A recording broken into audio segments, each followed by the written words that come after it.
We're not hearing them.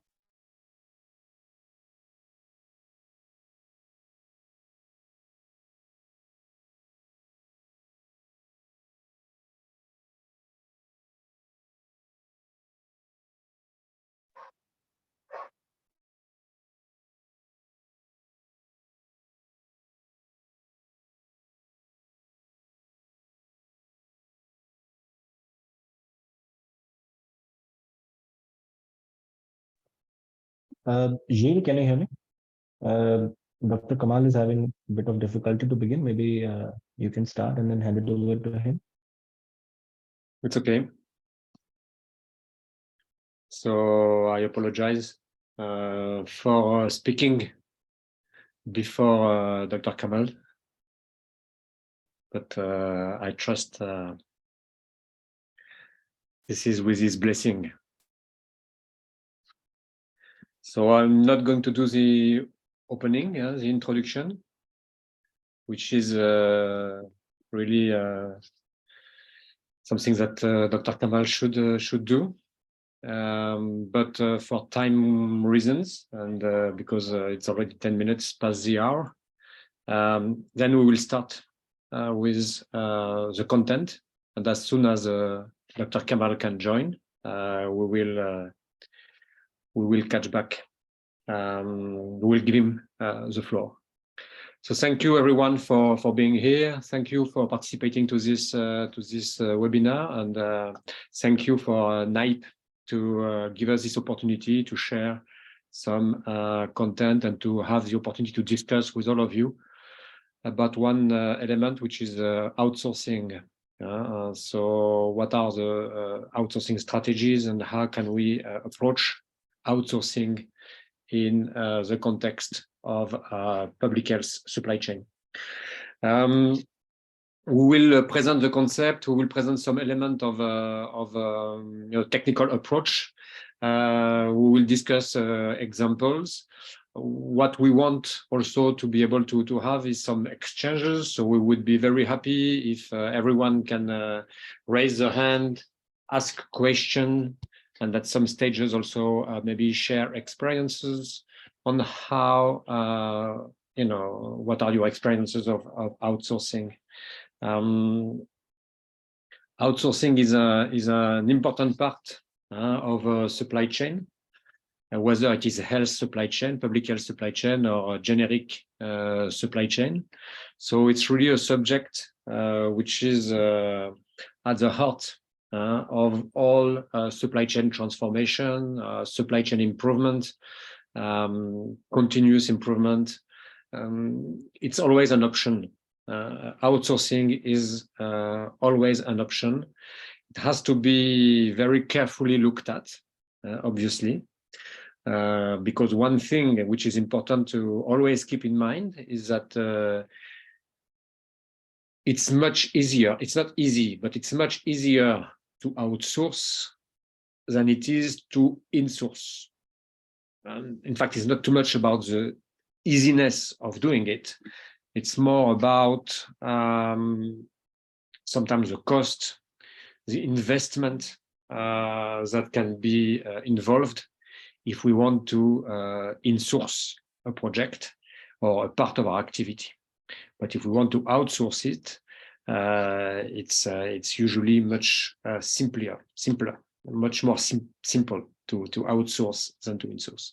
But basically, what is outsourcing? Outsourcing is an organization which will contract out some core processes, some non-core processes or operation, sometimes less critical work. It can be, more or less core processes or not core processes, but we try usually not to outsource the core business of an organization, but more what is around the core businesses. So it's outsourcing some non-core processes to a third party or specialized service provider. And it can be one provider, it can be also several providers. Sometimes for one processes, you can have different providers. That can be the case, for instance, for transportation. You can outsource your transportation to several providers. You can also outsource several processes to one or several partners or third parties. I think the idea really to get behind this idea of outsourcing some of your internal processes, internal responsibilities to a third party is this idea of creating a network. You're building a network of professional competencies which can allow you to better deliver against your aim. So really this idea of building a network is something which is fundamental behind the idea of outsourcing. When I say you're outsourcing to better deliver against your goal or your organization purpose, it's also important to keep in mind, because often when we speak about outsourcing, there is a human resource factor which comes into the balance, where you say, okay, we are going to gain into how we deliver against our goal, but what impact this will have on our people and on our team. And I want to be very clear right from the start that outsourcing is not, clearly not, getting rid of human resources. You have many ways of outsourcing, which is going to keep a very good balance between achieving your aim, achieving your goals, and realizing your purpose. And also on the other side, balancing that very clearly and very ethically with respecting and taking care of your staff. It's something which is always good to keep right from the start. You're building a network with various professional organizations outside of your own organization, but that doesn't mean that the staff which is within your organization handling those processes will be badly treated. And this is really something to keep in mind right from the start when you start to build these networks with a wide range of organization, is to always say, okay, whatever I'm going to contract, whatever I'm going to outsource, I need to make sure that my staff internally is properly taken care of, respecting the staff to achieve the goal, realizing the purpose. So of course, there are many ways to do that. We're going to see that a bit later in the presentation and in the webinar. But one aim to do that really is to ensure that in the contract that we are going to develop with the third party or the subcontractor, in those contracts, we anticipate either the transfer of staff, either, if we do it internally, the gain in competencies for the staff to be able to change their profile so that instead of being those who do the job, they are the one in position to manage and to interact with the third party to achieve this role. So that's really the first thing I wanted to say. It's two things. You build a network and you keep the balance between achieving your goal, realizing your purpose, and on the other side, treating fairly, ethically, your staff and your internal resources. Once we've said that, then the options are huge. There are many options for what you want to outsource. As we've said in the previously, we try to focus on non-core activities. So it's really a strategic vision of what in your business is your core activities. And in the process of outsourcing, of strategically thinking your outsourcing, so before moving to outsourcing, but really about the strategic thinking about your outsource, you may come to think that, well, in fact, we need to review what is our core business. And many organizations have moved from somewhere where they saw, like, for instance, warehousing operation as their core business, to, in fact, managing warehouse providers as their core business. So they sometimes move from a very operational work to something much more kind of management, relation building, contractualization, managing contracts and organization type of activity. So your core business may change. You may rethink your core business when you are going to think outsourcing project. Why is that? Because you may think that, oh, yes, we are very good at, I don't know, for instance, taking orders from the client or from the health facilities, taking orders from them and then shipping orders. And then you will realize that your core business may be in anticipating orders, forecasting, but not automatically in the operational delivery. So what you thought was your core business may then become something that you want to outsource.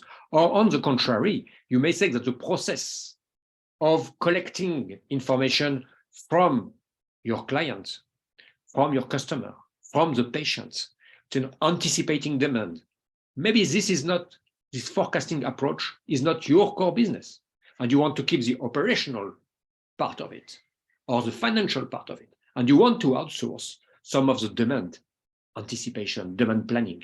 So as you can see here in this slide, and just so that you know, all those slides are going to be shared with you. So please don't spend too much time maybe writing down everything or taking screenshots or whatever. I mean, all the content is going to be shared with everyone on this webinar. So again, please just read the thing, check and what we say and the subject we approach. And if you want to raise question, raise your hand, ask question. We're here for that. So as you can see in this slide, there are many things that can be, outsourced. Process outsourcing, as I said, for instance, even human resource. Of course, when you think about it, that's maybe the last thing you think you can outsource. But if you're very poor at managing human resources, or not if you're very poor, but if you think it's taking a lot of your resources, a lot of your efforts, you may want to outsource even your human resource management. I agree with you, that's not the most natural thing you would think about. But anyway, I just wanted to insist on the fact that there are many, many options. Of course, all the thing about manufacturing and outsourcing manufacturing is something most of the organizations are doing. For instance, manufacturing medicines is not something that most of pharmaceutical agencies will do. They will not consider that making their own pharmaceutical products is part of their activity. Although you can imagine some private pharmacy, for instance, who would specialize in, I don't know, local natural medicine, using natural herbs or plants that are available in a specific environment and specialize into manufacturing their own natural product. So that could be something where they say, okay, this manufacturing is our own activity, but most of the manufacturing of most of the pharmaceutical products that they will distribute, they've outsourced the manufacturing of, obviously. Even the sourcing of product, is something that can be outsourced. So again, a lot of options. Just one thing I want to say, because I said, when I took the example of human resources, I think I said the wrong thing. I said the wrong thing, and maybe sometimes also in the way we present it here, we say solving issues.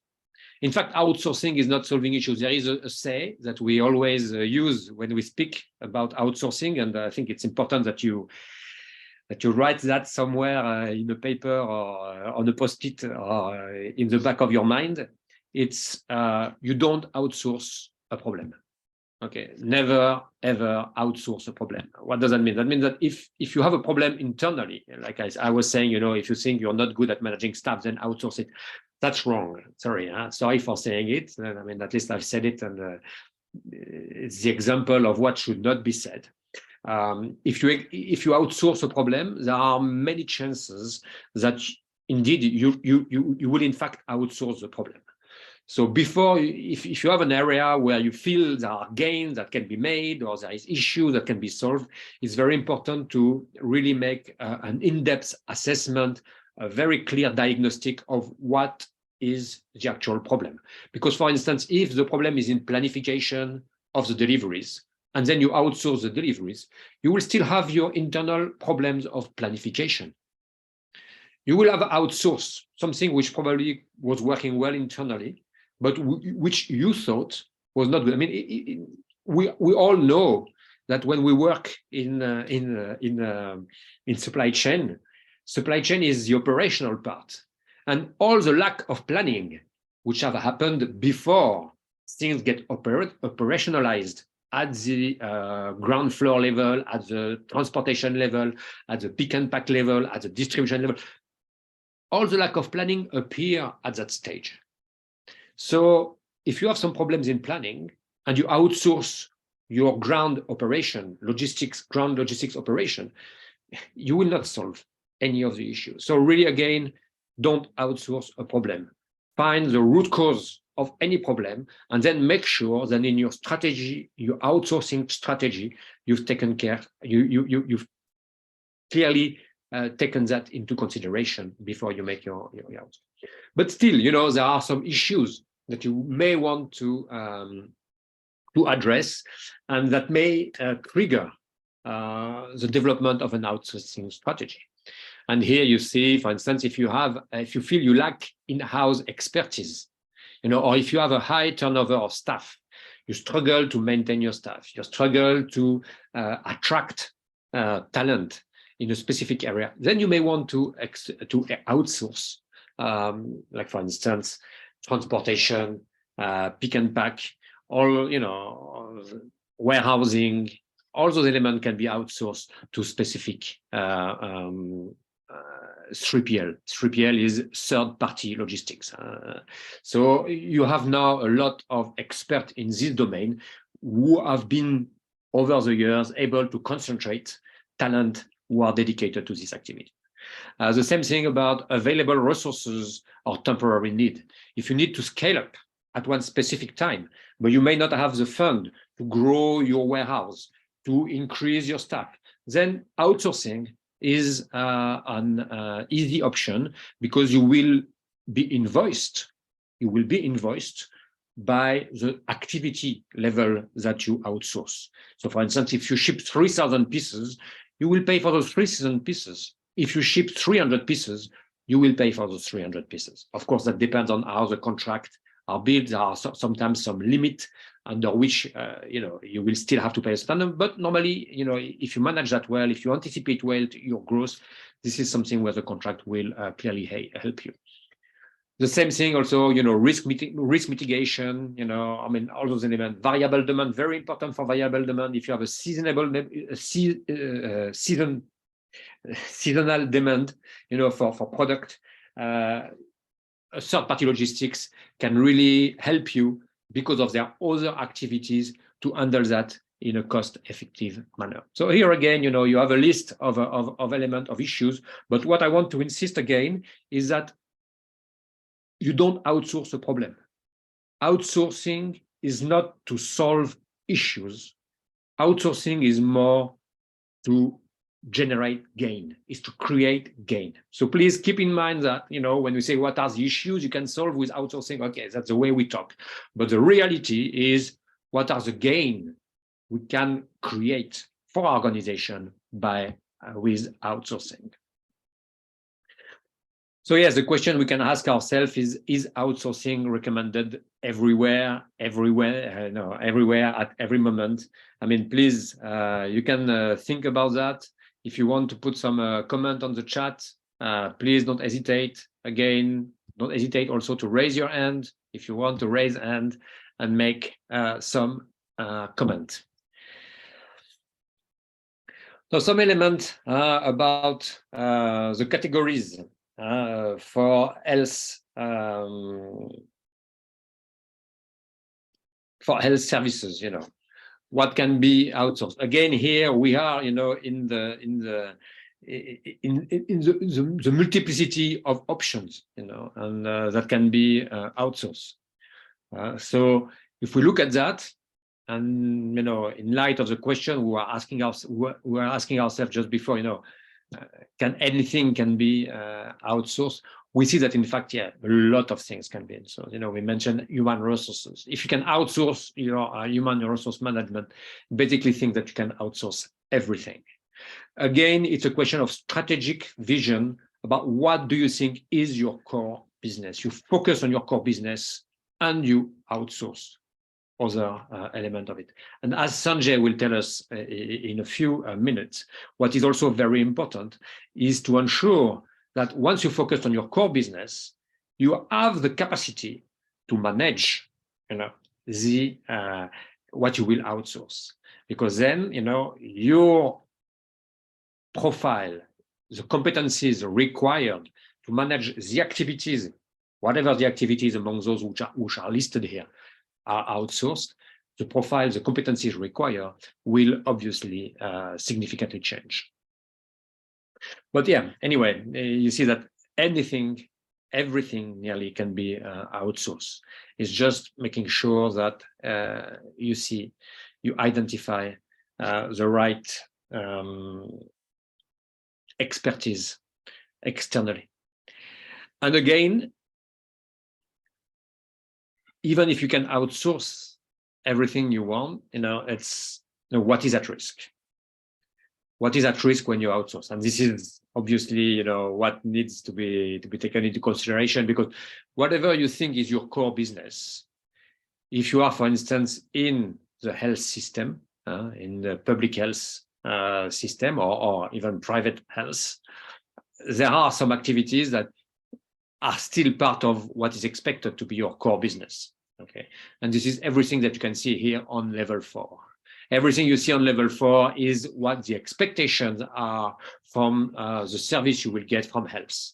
And you can see, of course, that everything which is, patient-facing activities is something where there are many risks if you outsource them. And on the other side, obviously, if you outsource some of the generic function, then maybe there are less risk.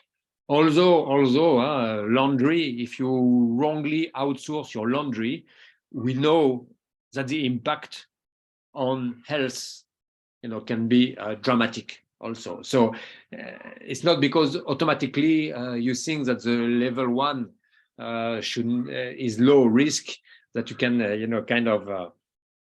less pay attention to it. So again, this is really for information. There is no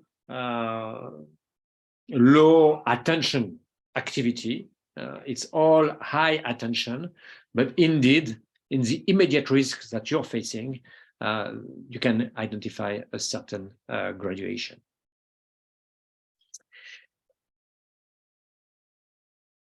Well, here you have the life cycle of outsourcing, okay, which is presented to you.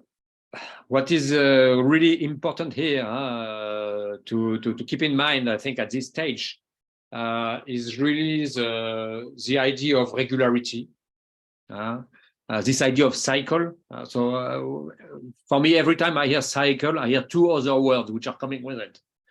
And those 2 other words are iteration. So it's something which is iterative. So nothing is fixed forever, which means you have this iterative review of everything you're doing, iterative review of your strategic vision. You need a strategic assessment before you do anything which is linked to outsourcing.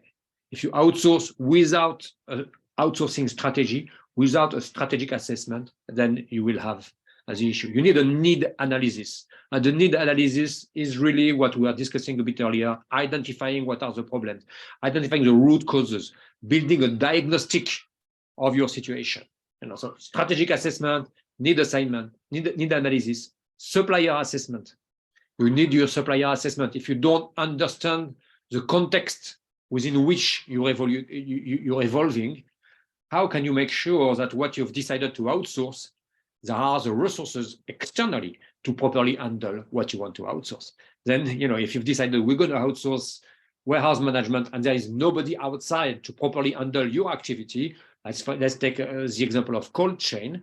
If you have an important part of your supply chain which is under a cold chain constraint, and you have no one who can handle that, if you've taken the decision to outsource, then you're going to clearly have an issue if you've not properly assessed the supplier. So strategic assessment, need analysis, supplier assessment, understanding your context, contract management, properly building the contract, making sure that every part of the outsourcing process is taken into consideration in the contract. Basically, also what we were mentioning a bit earlier, things related to the staff, continuation of staff, communication, collaboration, everything should be integrated. Project initiation, of course, you need to clearly plan properly for the project initiation. It means building network, building communication, information system, handover of activities. All those kind of elements needs to be properly scheduled. Long-term, ongoing relationship management, and continuance of or exit. Finding really clear moment where you are going to assess with your partner the level of activity. So that's why here, what we've described here is this cycle, the iterativity of the cycle, and what we've not mentioned here, which is very important, is the regularity of it. So this cycle, this iteration of review of those 7 points need to happen really in a regular manner. The minimum regularity will be a yearly review. Minimum. You cannot escape an annual review with your partner. But I would say even annual review is really, really long. It's probably for a relationship which has already grown, which is built. At the beginning, when you start project initiation, it should be project initiation will be a weekly review at least. Then slowly, when the relationship management build, maybe you can move to a monthly review. And I don't think you can go, before you go to annual review. You need several months and perhaps several years of activity. So again, cycle means iterative review. Those elements should happen in a very iterative manner. Every step, those 7 steps needs to review. And the second element is the regularity. The regularity needs to be here. As we say, regularity beats everything. Regularity, I like to take this image of the drop of water that fall through a rock, and the drop of water can go through the rock. This is regularity. You go slowly, you will cross that rock whenever it comes, but it will come. If you have regularity and patience, you will come at the end of it. Well, I'm going to end very soon. Just 1 or 2 more slides. This is just a clear recap of some obvious elements that can be outsourced. We've discussed about outsourcing human resource. We've discussed about outsourcing planning. We've discussed about outsourcing forecasting. But in supply chain, some of those key functions here, custom clearance, freight forwarding is most of the time, I say 90% of the time, they are outsourced. Warehousing, easy also. It's an obvious, option for outsourcing. Of course, one which is very common is transportation, either partial or total in-country transportation is also quite common. So all those elements, security, facility security, how many warehouses in public health supply chain are actually managing their own security? No, most of the time they are outsourced. So all those elements are things that when you build your strategy for supply chain, you need to really think about what do I keep in the house and what do I outsource. And here you have just a small example. We're not going to read through it, but just so you keep in mind that WFP, World Food Programme, what you have here is the flexibility that WFP has created in order to intervene everywhere in the world. So they will always favor outsourcing transportation, but they've kept internally at a global level a possibility to deploy their own fleet when they know that the outsourcing, the context will not allow the proper outsourcing. And on those words, I think I will stop my part on the introduction, and I will give the floor to Sanjay so that he can continue on when actually to consider outsourcing. Again, I thank you for your attention. If there are any questions, please on the chat or raise your hand. We're here to serve. Yeah. Thank you, Sril. Maybe before I begin, I would like to invite Dr.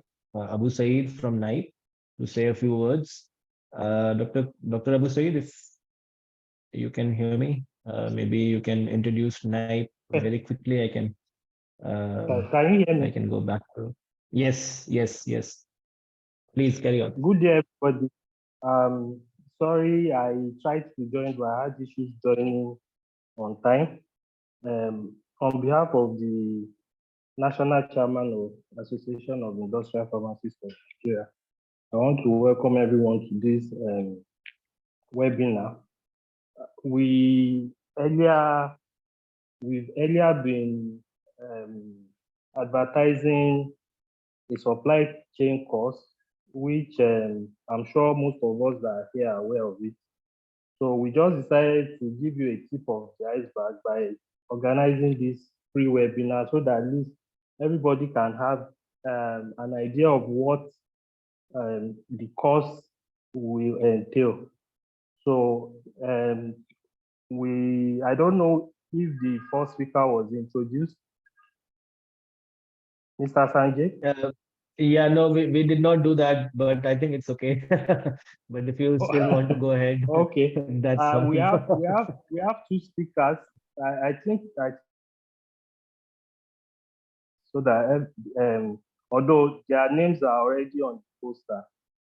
So the person you just listened to is Mr. Giles Marion. He's the co-founder and the director of education, Be Skilled. Be Skilled is an organization that specializes in training on supply chain management. Mr. Giles is an international cooperation expert who believes that genuine transformation is collectively triggered by human and social drivers. He has experience in broad social changes, organizational effectiveness, and supply chain operation. And the next person we are going to listen to is the CEO and founder of Be Skilled himself, Mr. Sanjay Saha. Mr. Sanjay is a development professional with his heart on the ground. He brings extensive experience in learning and development and community management, focused on public health in low and middle income countries. So without wasting much time, I want to welcome Mr. Sanjay to make his own presentation. Thank you. Yep, thank you, Dr. Abu Saeed, and I sincerely appreciate NIPE for creating this platform where health professionals in Nigeria can, become part of and gain supply chain skills, and that's also the objective of the online course that has been advertised, and we will talk about it briefly at the end. But going back to the discussion we were having about outsourcing and how outsourcing can be organized in an institution, in a supply chain company, and like Gilles said, the problem should not be outsourced, but outsourcing should happen when it is about gain in efficiency, or improving the service levels, for example. So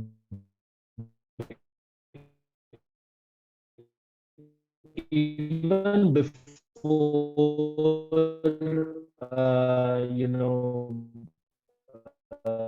we talk about this slide, Sanjay, so when we talked about the strategic assessment and needs analysis, So that is where, is it better?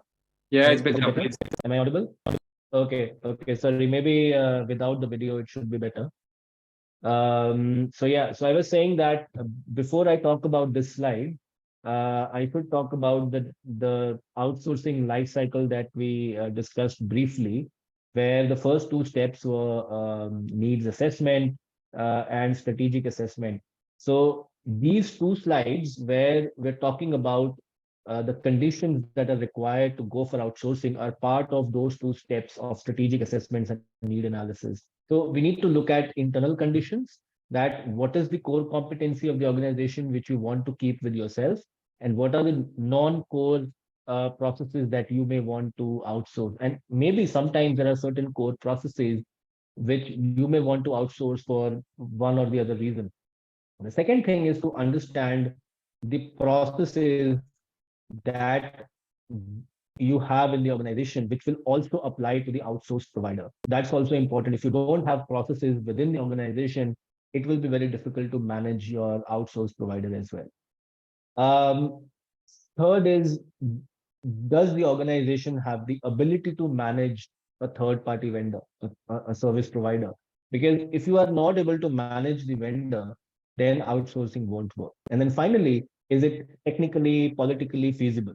Sometimes in public sector, the government may not have laws where certain processes can be outsourced. So that might create barriers towards outsourced processes or outsourced functions. So all those things have to be looked at the beginning.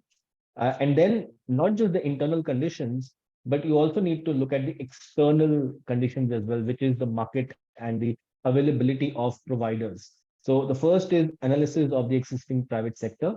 You need to understand whether the processes that you want to outsource, you have enough suppliers or service providers who can support you in that, because there has to be optimum competition as well when you are looking for those private sector outsourced suppliers. Second is cost benefit analysis.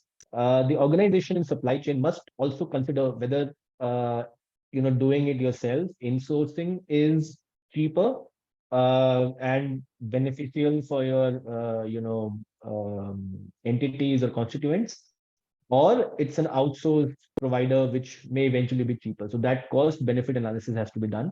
And finally, what is the maturity of the existing companies in that area? So if, for example, you're looking to outsource transportation, you really need to assess the maturity of the transportation provider in your country, in your geography, and their maturity should be higher than in principle. Because if they are lower, their maturity is lower than your organization's maturity in that process, then outsourcing will not really have any impact in your service levels. So these internal and external conditions are very important to look at even before making any decision towards outsourcing. Then again, once you've decided that, okay, you're going for outsourcing, that again, I go back to that cycle. It is very important to, have the right discussions at the contracting stage, which includes any kind of expectations that you have with the provider, what kind of key performance indicators you want them to, agree with, what kind of service levels that they should oblige. So all those discussions must happen at that stage, during that contracting stage, because those will be the KPIs and service levels that you monitor over a period of time to understand their performance. So as you see written in bold on the slide, transparency and communication is key in managing a service provider. Moving on, outsourcing is not easy. It's a very difficult, I mean, it's a very difficult way of, it can be a very difficult way of managing processes for certain organizations who are not used to it. In some sectors, outsourcing is fairly common because they have figured out how to do that, while in others, it might pose a problem. For government institutions, there are multiple challenges that they can face. Some of them are written on the slide, uh, including loss of sense of control, issues with communication, some kind of hidden cost that your supplier is charging you, security issues, quality issues, being unreliable. So all those issues and challenges will be there if the outsourcing process is not managed well. And again, I go back to that outsourcing cycle that we talked about in the very beginning. So these challenges, while these are there with respect to outsourcing, but if you follow that cycle in a comprehensive manner, there are ways to resolve these issues, mitigate these challenges, and have a very healthy relationship with your service provider, which eventually leads to better service levels. There are multiple examples in the public sector where this has happened. We will share with you some documents after this webinar, and in fact, during this webinar as well. Priyanka has certain toolkits that she will share. In fact, Priyanka, if you can attach the supply chain outsourcing toolkit in the chat so that everyone can have a look, that will be great. So if you use some sort of a template, some sort of a toolkit, and make sure your suppliers and your service providers also oblige to those policies and guidelines, then you are able to mitigate those challenges. Now, going back to some examples which are really positive from the public sector, one is from WFP, which we saw quite earlier, that they have a massive outsourcing operation, and that's also global.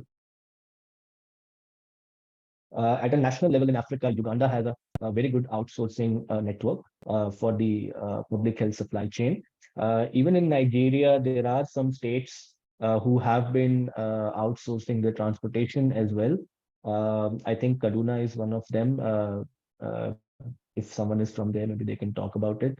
And I think there are a couple of other states as well where transportation is being outsourced. At a state level, for example. Then a massive outsourcing operation has, in the last 2 years, have been instituted in India with the HIV/AIDS program. The HIV/AIDS program, it delivers all its products to two service providers in the entire country. India is a big country, and in the last 2 years, this outsourcing has proved to be very, highly beneficial, and they have improved their availabilities up to 98%. They are still writing up the latest documentation and case studies, but in future we are going to invite one of the experts, from the principal recipient of Global Fund, who was at the center of all this outsourcing decisions when it was happening. So there will be another webinar on outsourcing where we talk about real examples, and we will invite some people from India as well. Moving on, this is the last slide where we talk about outsourcing and its impact on supply chain. But I think for anyone who's working in the public sector and is trying to look at outsourcing, even before you do that, the first thing is to understand the overall supply chain framework and how it is working in your country.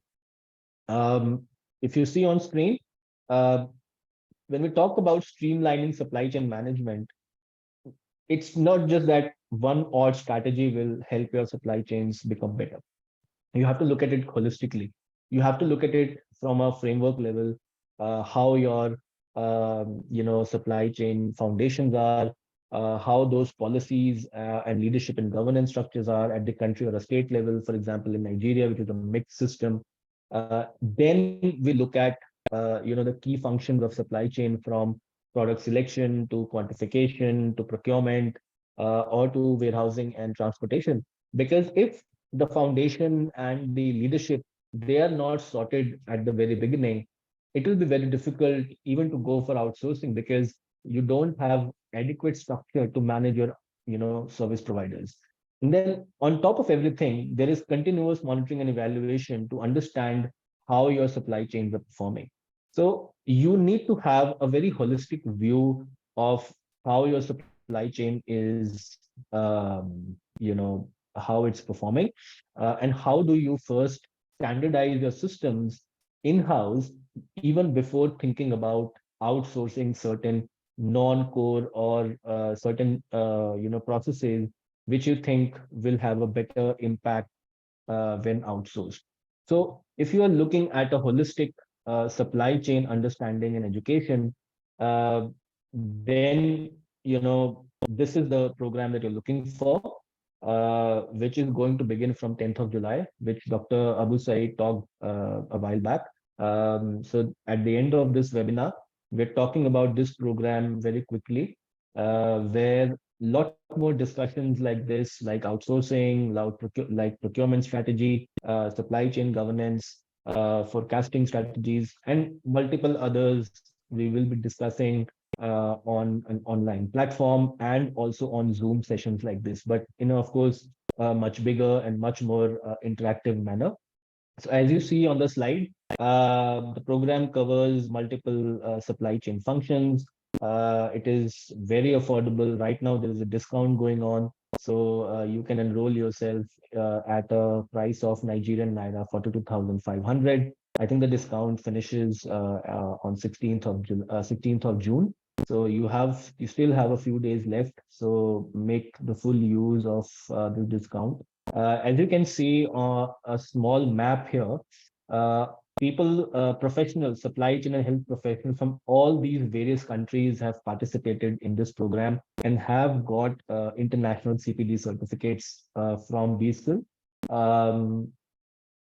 Also, a good news for all the registered pharmacists in Nigeria, although this program is for any health professional who's working in supply chain or wants to learn supply chain, but there is an added incentive for pharmacists who are registered with the Pharmacy Council.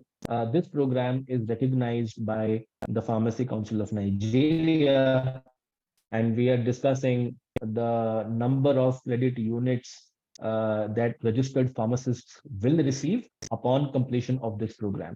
So at the end of, if you register for this program and you finish it, one, you get an international CPD certificate from the CPD certification service based in the UK, and the pharmacists will also get MCPD points from Pharmacy Council of Nigeria. We have provisionally asked them to give a minimum of 5 MCPD points, but they're still reviewing the program as the program will be launched, and they will take a final call on how many MCPD credit units will be awarded upon completion. So this will be a very beneficial program for the supply chain or the health professionals in the country. This slide deck will be shared with you. So here you see there's a link. You can click on this link. There is a form. Please register if you are interested, or I see you're also providing your email address in the chat. So yes, if you are doing that, we will send you more details of this program as well. Once you fill the registration form, we will make you part of a WhatsApp group to get more information of this program. There is a payment link here if you want to pay directly online, or there are bank details of NIPE where you can transfer the money. There are contact details of Dr. Abu Saeed, Dr. Kamal Abu Saeed, Farm Nika from Nigeria, whom you can call locally. And also Priyanka Sharma, who is the community coordinator for this program from Beesville. So all these details are on the slide.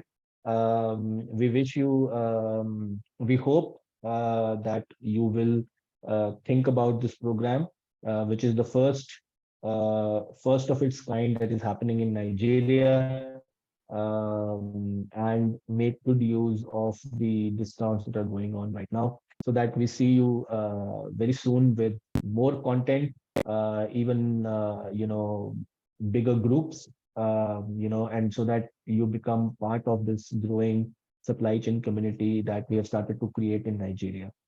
So I will end here, but I invite Dr. Kamal Abu Said again to say the final words before we end this webinar. And please don't worry, the slides, the recordings, and everything will be shared to everyone, not just who are present right now, but everyone who have registered for this webinar as well. So Dr. Abu Said, back to you for the final remarks and finish and closing of this webinar. Thank you so much, everyone. Okay, thank you for the lectures and for the information. I think you've said it all. There's really nothing more for me to add concerning the supply chain costs. The only thing I'll add is that subsequently we may still be sending information on our various WhatsApp platforms for us to understand better.